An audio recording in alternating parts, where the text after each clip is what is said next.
mėnesį sugebėjome organizuotai žaisti pirmąjį kelinuką, tačiau ispanams suaktyvinus gynybą, pradėjus Briuselyje dengtis poliso aikštelę, pakrikome, neatsirado žmogus, kuris galėjo sutvarkyti šitą situaciją, atidedam iniciatyvą varžovams ir leidom jiems įkvėpti tyro oro ir susigrąžinti pasitikėjimą savimi. Todėl išleidom juos į priekį ir mes dar bandėm pasivyti. Žaidėjom padėkoti už tą palaikymą, kad jie nuleido rankų iki paskutinių sekundžių ir stengiasi dar kažką tai nuveikti aikštelėje gerą. Noriu padėkoti sirgaliams, kurie nenusisuko nuo mūsų po tokio blogo mūsų žaidimo šitame čempionate ir ateina kiekvieną dieną su mumis ir beveikliai mums nors šiek tiek, kaip sakoma, pakėlė modelio. Ačiū jiems. Treneri, ką kalbėjot po rungtynių žaidėjams? Dar nekalbėjau, dar nespėjau pakalbėti. Bet nuotaikos be abejo yra labai prastas. Aš žinau, ką aš pasakysiu, kad nors tos rungtynės nieko nebelėmė, bet mes turime, nors išeidami trimis, nes mes tikrai negalime taip užbaigti čempionatą ir negalime nuleisti rankų.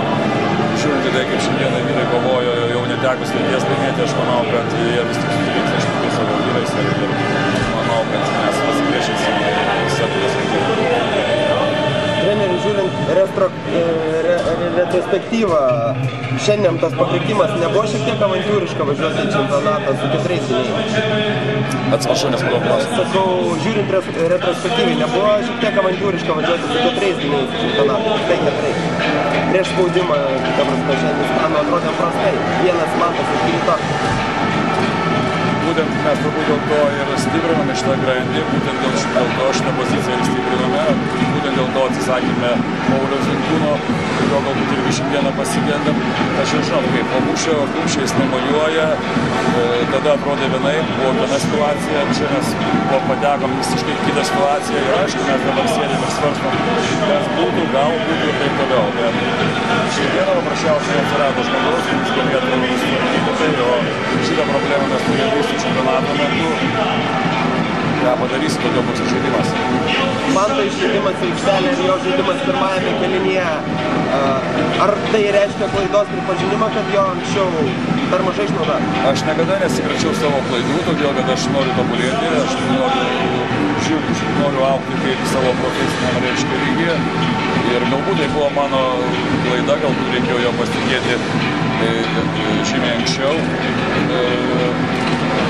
Nenoriu spėlioti, nenoriu kalbėti, bet galbūt mums koja pakišo tas, reiškia, kad negi geras žaidimas Ispanijoje Vilniuje.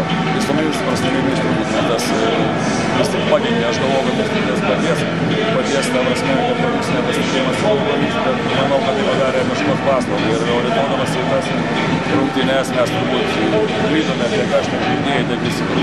Treneri, tada po tų rungtynių labai gerai prisimenu, sakėt, kad esam profesionalai, neužliesi nosies ir viskas bus tvarkoj.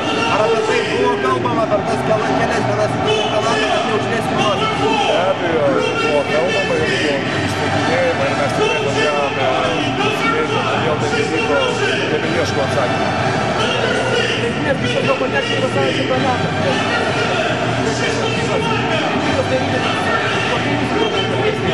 Kadangi vyko vienos rungtynės, aš tą klausimą atsakysiu, bet